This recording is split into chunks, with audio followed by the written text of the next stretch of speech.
Folks, I'm Matthew Kahn. I'm a professor of economics at USC, and it's February 10th, 2026, and I'm delighted to be here for a conversation with the leaders from Placemetry.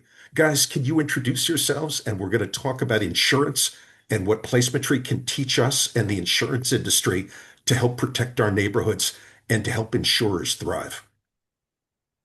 Yeah, hey, thanks for having us on, Matt. I'm Erik Johnson, CEO and co-founder of Placemetry. I'm Anya Samek. I'm the COO and co-founder. So, folks, I'm delighted to meet with the Placemetry team, in part because I'm actively working on the economics of insurance right now. And I'm also a buyer of insurance, and my wife and I have recently been denied insurance by firms that have canceled us. And so I have a deep personal interest in this and research interest. So, guys, I think the right place to start is the following softball.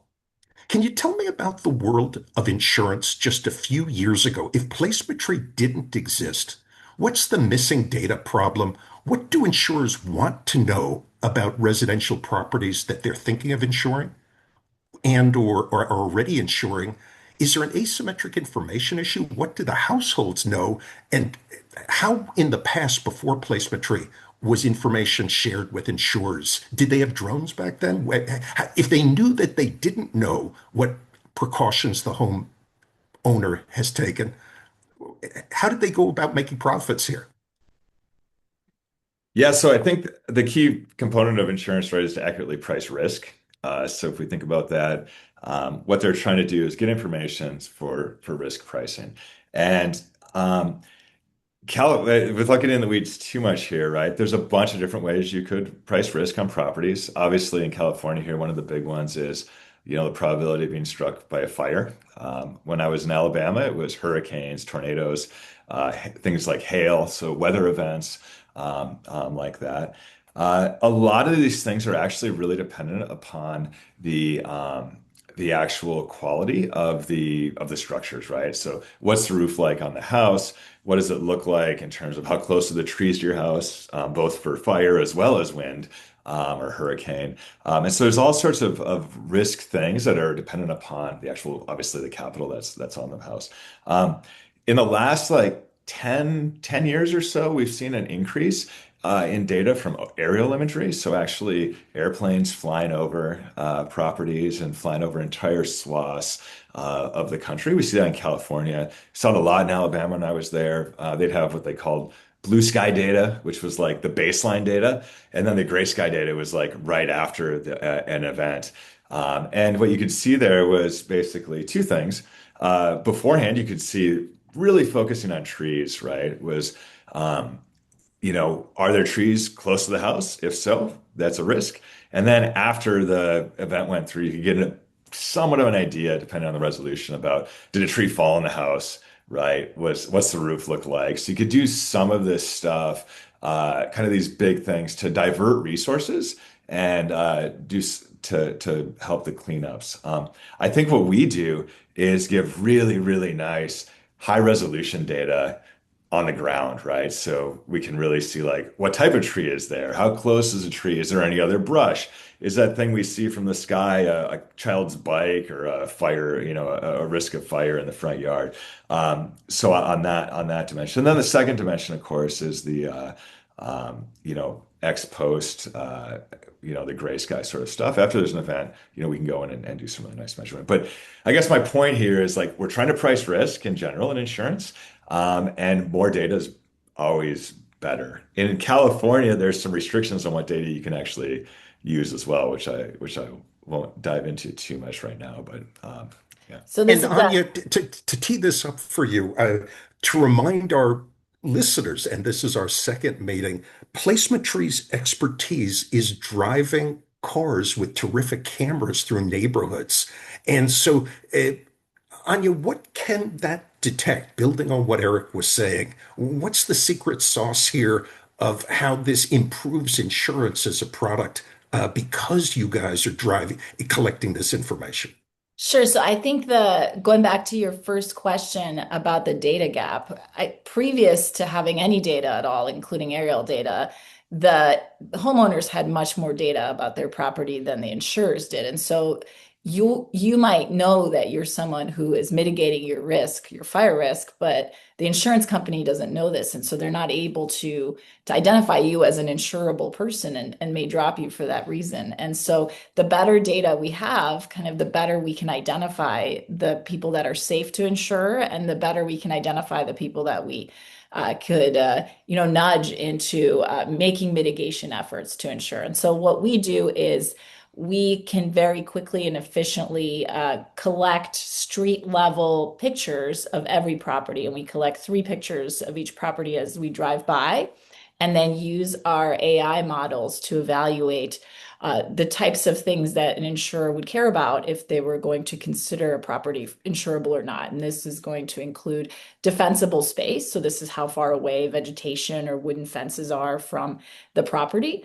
It could include what the siding is. Is it fire safe type of siding? What the roof quality looks like, and in addition to the house you're thinking about insuring, you're also looking at the neighborhood and the 2 houses next to it, because we know there's spillovers. Like the fire's not going to just stick in one spot, and so that is really our innovation. And I think it's really exciting because we just never had that type of data before at such a large scale.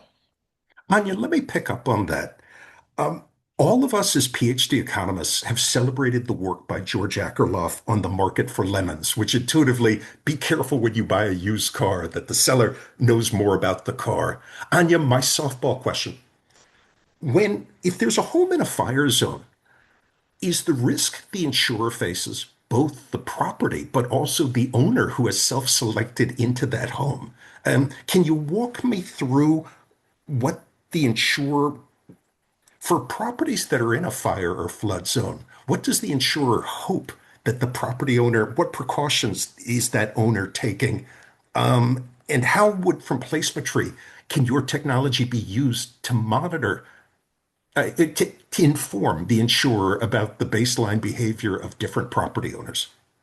Yeah, that's a really interesting question. So I've been thinking a lot about how to identify types of people. And as a PhD economist, I've done this in all sorts of areas, from investing in your health to choosing whether to donate to a charity. And how do we identify the type of person that's going to invest in their health, or the type of person that's going to invest in your charity? And I think trying to identify the type of person that's going to take good care of their property is really important. And so there's all sorts of ways that insurers in general try to identify the types of people that are safe to insure. So we could think about, in some states, it's legal to use, for example, credit scores. We think that credit scores are predictive. If you have a bad credit score, that might be predictive of other kind of bad actions you might take with home insurance or auto insurance or anything like this. It's not always legal, so some places don't allow you to do this. So I think we can actually see a lot from the property. So if you think about, how do I collect data on a property, one way is to send someone out to take pictures, and that can be costly. It is something that insurers do. Another way is to ask the homeowner to send in pictures, which, as a behavioral economist, I think can be problematic, because if you're thinking about, at what point in time am I going to take the picture to send to my insurer, it's going to be whenever I've just mowed my lawn and gotten all the, The trees dead trimmed. trees off my property. And Eric and I would shave the day we're going to have our photos taken. I Yeah, would that's comb my right. remaining hair. That's right. So I think that's really different. Like when you're putting forward your best self, that's great, but that might not be the self that you see the rest of the year, right? Maybe you're not shaving or combing your hair the rest of the time. And so what we can do is collect quarterly data. And so we could quarterly have a quarterly update of an entire neighborhood or particular properties, so that we can truly see kind of what kind of continuous upkeep the person is doing, in addition to kind of the bigger types of things that someone might do, like replace a wooden fence with a metal fence that's more conducive to fire safety. And Anya, am I right? So I'm an eternal optimist. If several neighbors had the same problem, and if they're now incentivized to take actions by their insurers, wouldn't there be economies of scope for repair guys to work the neighborhood? So could you create a market at bringing about more resilience and less fire risk when insurers adopt your product? Or am I getting overly excited about Placemetry? So, can you play a causal role in reducing risk in communities by identifying underinvestment in resilience? The insurers incentivize taking these actions, and then for-profit repair firms. I might quit teaching at USC and start to work on tree trimming. I'm a big guy. What what do you think of my optimistic chain logic? I think it's really good. So after the LA fires last year, I know that California has enacted some laws for defensible space. And so San Diego, this is where we're based, this law just came into effect in February that now you have to have, I think it's 5 feet between your property and any kind of vegetation or wooden fencing. And there is also now a mandate for insurers to provide some kind of incentive or premium discount to homeowners who take these mitigation efforts. And so we've got policy and we've got insurance that's kind of coming together to try to induce exactly what you're talking about, which is that we're all going to be better off if the entire neighborhood is taking precautions against fire. The issue with that is understanding who's doing it and when, and making sure that it gets done. And that part, you need some kind of data to really see how that looks. Yeah, I think there's a kind of following up on that. There's some really nice things we can do in terms of measuring the fire risk for a neighborhood, right? As you kind of alluded to, Matt, with so we could say like, in order to reduce the fire risk for the neighborhood below a certain threshold, so no one's getting canceled, we need to replace all the fencing, we need to cut down all these trees, and which trees specifically will get us there, right? We can actually measure that and help, if this is priced into the risk models, have some really actionable stuff across the neighborhood where you could imagine like, okay, the neighborhood's going to maybe through an HOA or some sort of pooling decide that they're going to take these specific actions with these specific trees or these specific fences to kind of save the neighborhood for the insurance stuff. And I think when you're thinking about service providers, I think that's a great way where people could like, pool and take care of those problems together. Folks, let's segue. Let's play a game together. And everyone watching, we didn't script this, so if this doesn't work, this is on me. Guys, if I was the CEO of an insurance company, and if you set up a meeting to meet with me, and if I said, folks, we're a profit maximizing firm, we face a state regulator who's watching what we do, but we're very interested in a world where we do face climate change and we face a variety of regulation caused risks. How can Placemetry help my insurance firm do better in terms of making more money? Can we talk about what is your value proposition here of what's the gains to trade between Placemetry and one of the major insurers in California? Yeah, so I think the first thing, like as an economist, when I think about this question, and less as a businessman, this notion that people's insurance gets canceled because of risk is mind-blowing to me. And so it's like, what's the actual mechanism that's causing that? Because to me, that should be priced. Like there should be a market. We should be able to find a price here.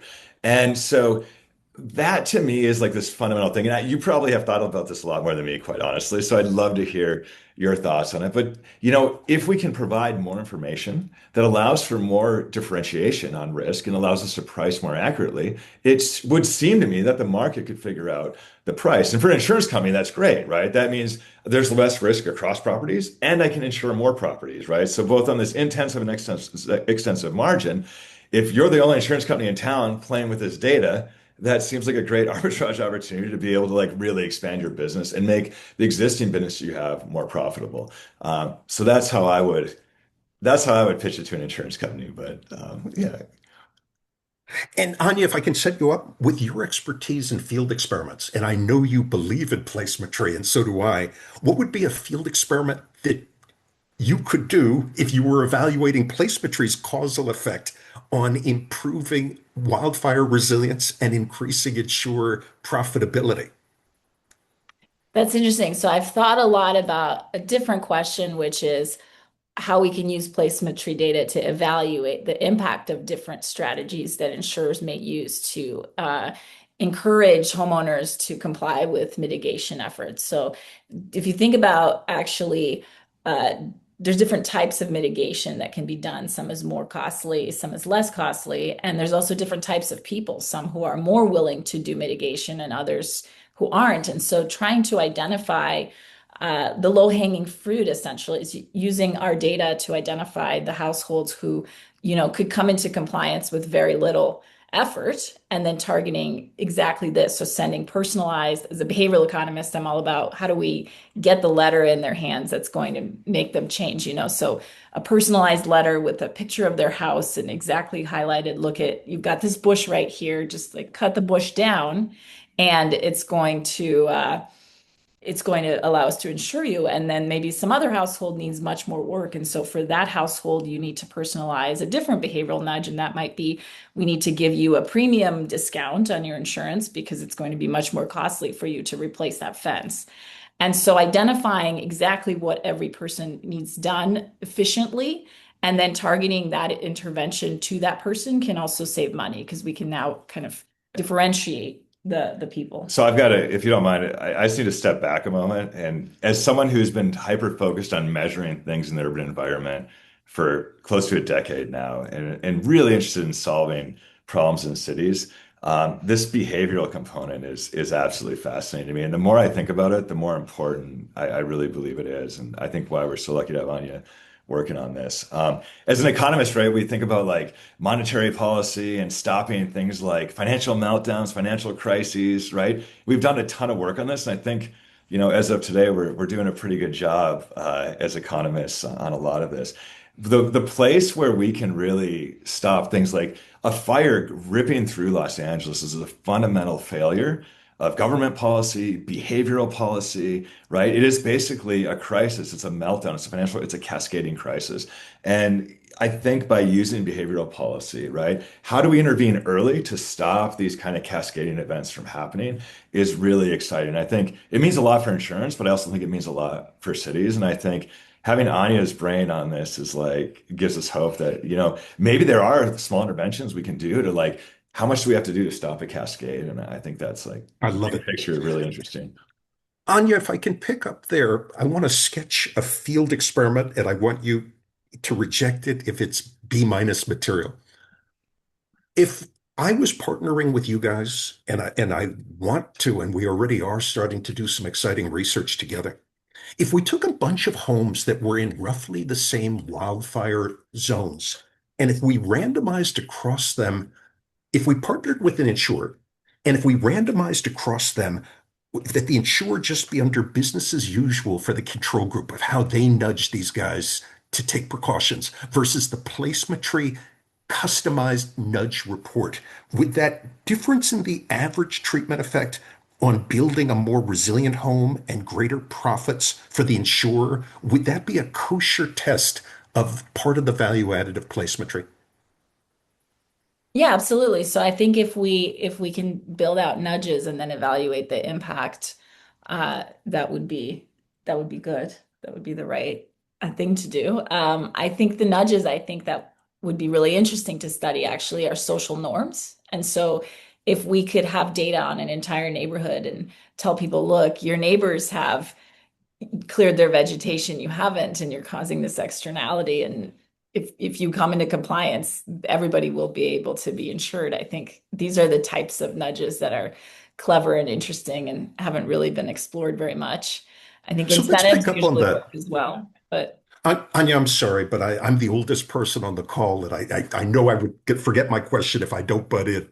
For property owners that are part of a homeowner association, am I right that that contaminates the experiment, that it leads to correlation, but does it actually help with coordination? So if our goal is sure. not a top five paper, but it's to protect blocks, is your product even more important if there's a homeowner association to mobilize collective action?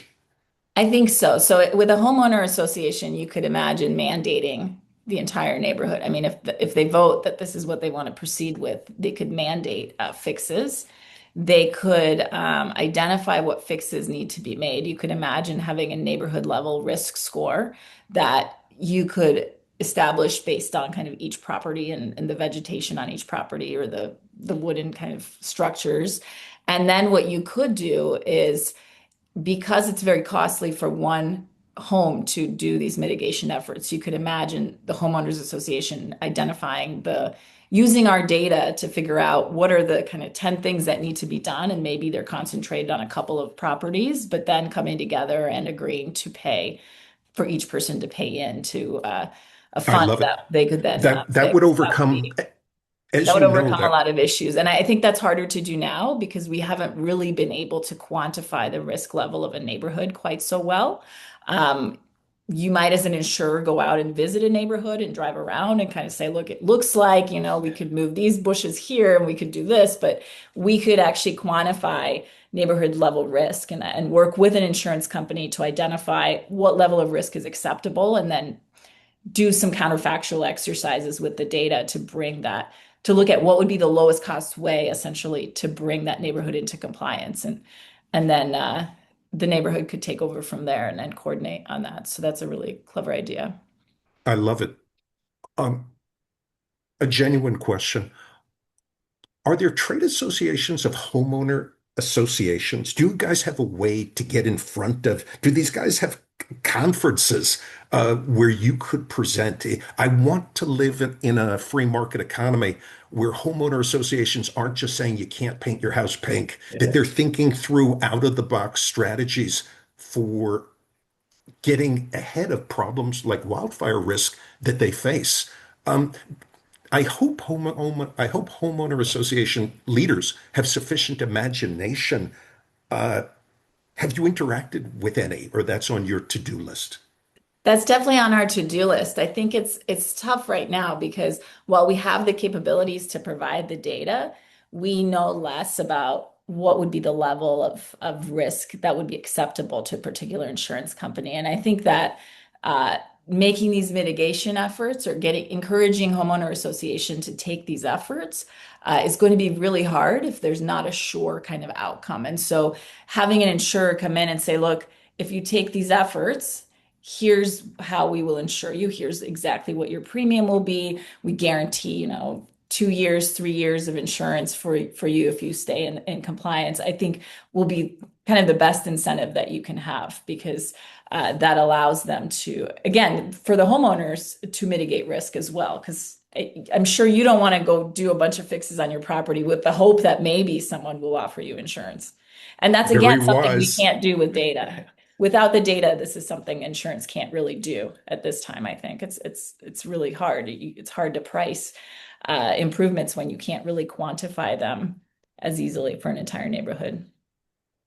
How is there legislation you guys need? The libertarian in me wonders if we didn't have the fair plan in California, would the demand for your services be even larger? But that's me speaking, not you. What are there things Ricardo Lara could do as the state's insurance commissioner that would increase the desire for the type of kosher data you guys are creating? I Hmm. can give my answer Why if don't Yeah, I you yeah, share your yeah, answer? yeah, You've been yeah. thinking about this much more. so in my libertarian old guy University of Chicago work, I've argued that insurers should be allowed to charge any price they want.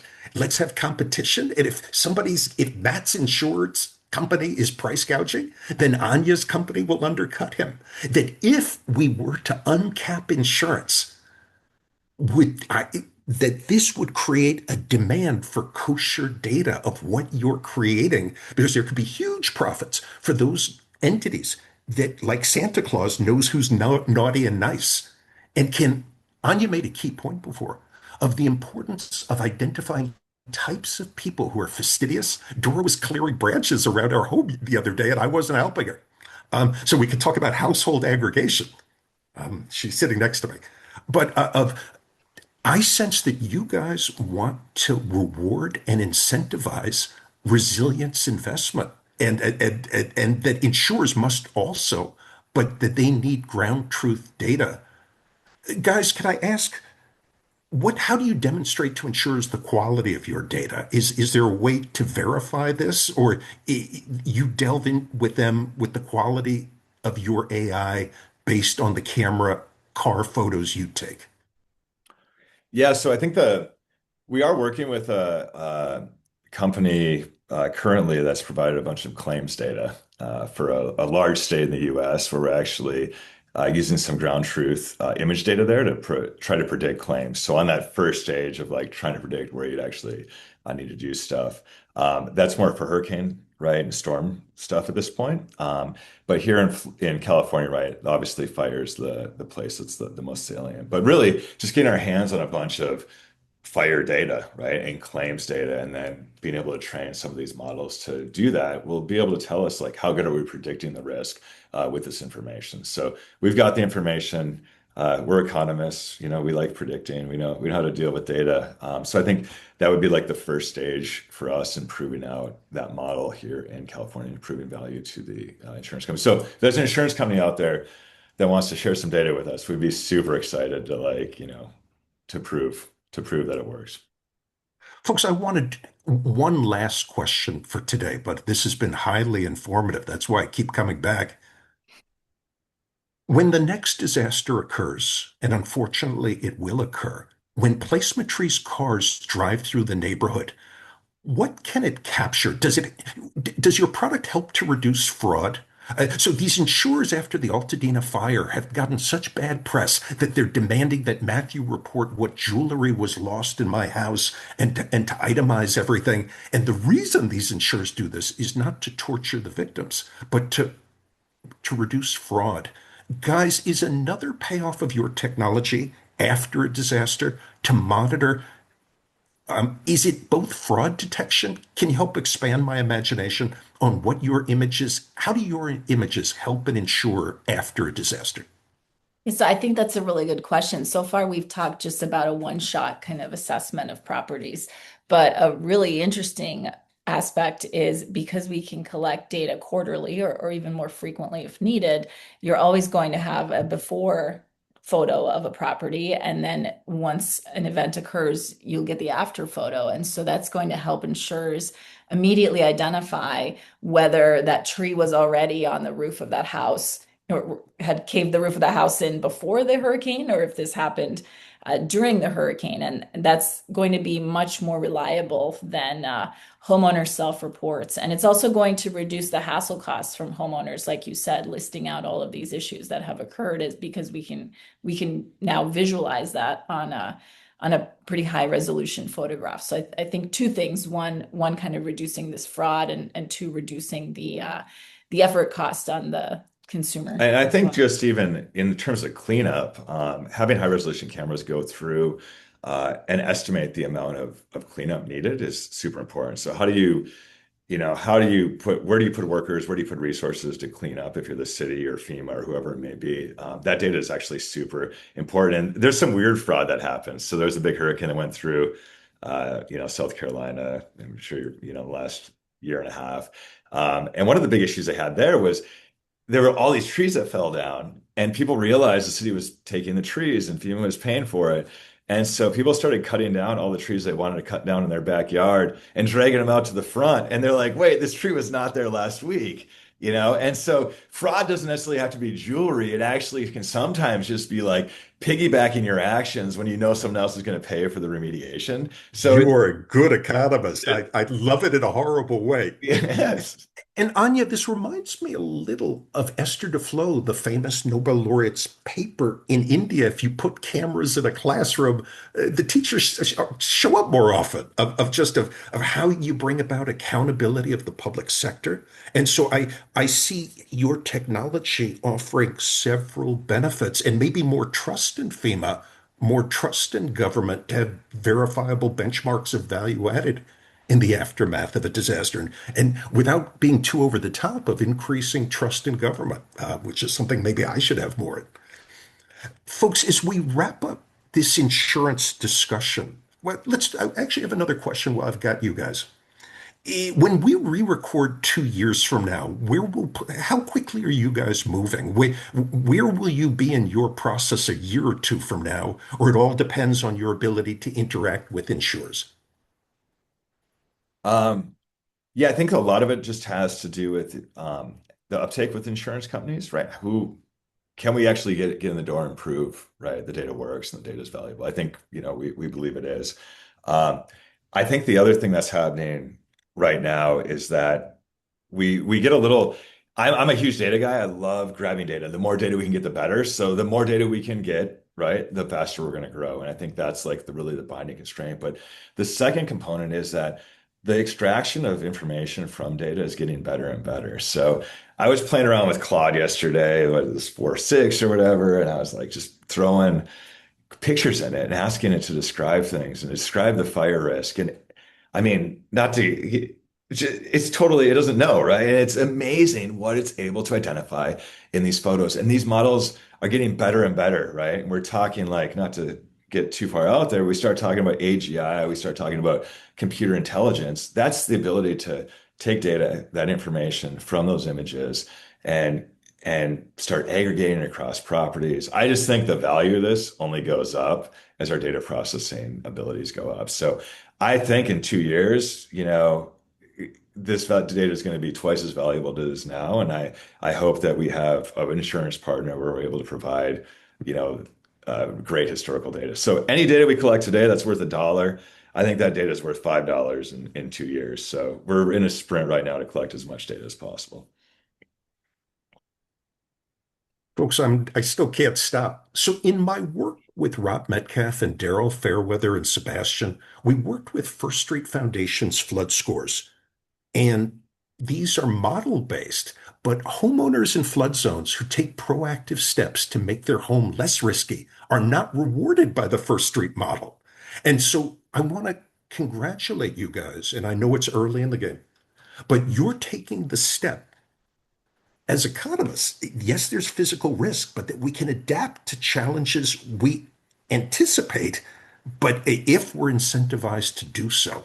And so I really view you guys as if this is a relay race, you're running the next leg on creating a verifiable, low cost mechanism to reward those who have taken proactive adaptation steps. And so I think it's absolutely crucial. Anya, can I give you the final word to stop me from talking? What should I say? I think yes. But I'm gonna seed you a little bit here. So if you could just say something about Matt dropped this absolute nugget on us earlier, Uh-huh. and he said Placemetry's customized nudge report. Could you talk about that? Because I think that was like, I would love to hear your thoughts on that. That was a great, thanks, Matt.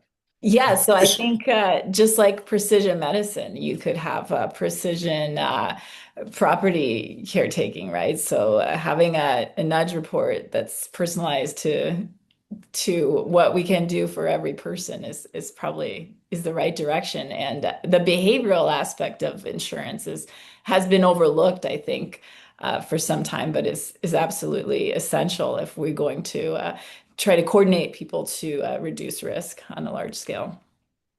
And I can reveal, Anya, I want to pick up there because I am guessing, I know you guys, that a customized placemetry report would be conditional both on the home, but on who you think is in the home based on their past behavior of Dora being tidy with our house, and that you would have different nudges for different people in different structures facing different risks. And so nod if you agree, nod the other way if I'm going cuckoo. And I think that that's fantastic. That in my discussions with First Street, I asked them to consider creating a web page so that when people visited their page to get the score for their house, that they could talk to an AI bot. So I'm looking at Erik, and maybe he has a future as an AI bot, for you to collect, to have almost a personalized discussion with some of these folks of what they want to learn. And so as scientists, there's so much you could do to engage with those who want to engage. Everyone wants cheaper insurance, but are folks looking? Anya, if you had the chance to interact with people who know they face a risk but don't know, they know that they don't know what's the lowest cost, what are you thinking? Both either as a researcher or as a problem solver and entrepreneur, how would you want to interact with these individuals? So that's really interesting. I think there's a bunch of different barriers to homeowners taking these mitigation steps. So one is information. I don't know what I need to fix. And that one, and a bot could easily discuss with you, here's what you need to fix. Two, I think consequences are really important. And so I have a paper with Justin Sidnor in the health insurance space, looking at this idea that people focus very much on features and the decision at the early stage, but overlook consequences of action. So I might make a decision about which health insurance plan to take up based on the premium and the out-of-pocket maximum, but really not understand what the outcomes are. And so consequence information is really key. And that's where this idea comes in that I talked to you about earlier, which is if we can really clearly state the consequence, if you fix this fence, you will get insurance and this will be the price. If you don't fix this fence, you won't. Similarly, the risk consequence. So people have a really hard time understanding risks in general. And so trying to really come up with clever ways to simplify this understanding of risk. And this is another thing Justin and I have worked on for some time, is really important. Now, the third, so we have information about the mitigation, we've got the consequences. And the third thing that I think is really important is hassle costs and really the monetary costs. And so if the hassle cost to take these mitigations and then take the pictures and send them in is too high, even though people think that this is really good for them, I might think, yes, I want insurance. I may not take it up because of the effort involved. And so simplifying these processes is really important. We see this all across the board. Any kind of public programs, we have people leave money on the table. There's so many people eligible for food aid like SNAP and that don't take it up because the process to enroll is so great. And so reducing those hassle costs, that's really kind of the behavioral element. In addition to the information, that's really going to be key. And so what we can do is think about ways to do that. So at Placemetry, we partly we want to provide this data, but we also have so much expertise in behavioral nudges and how to encourage behavior change that we hope to incorporate in our offerings when we work with insurance. This was very interesting, folks. Have a great day. Thank Thanks, you. man.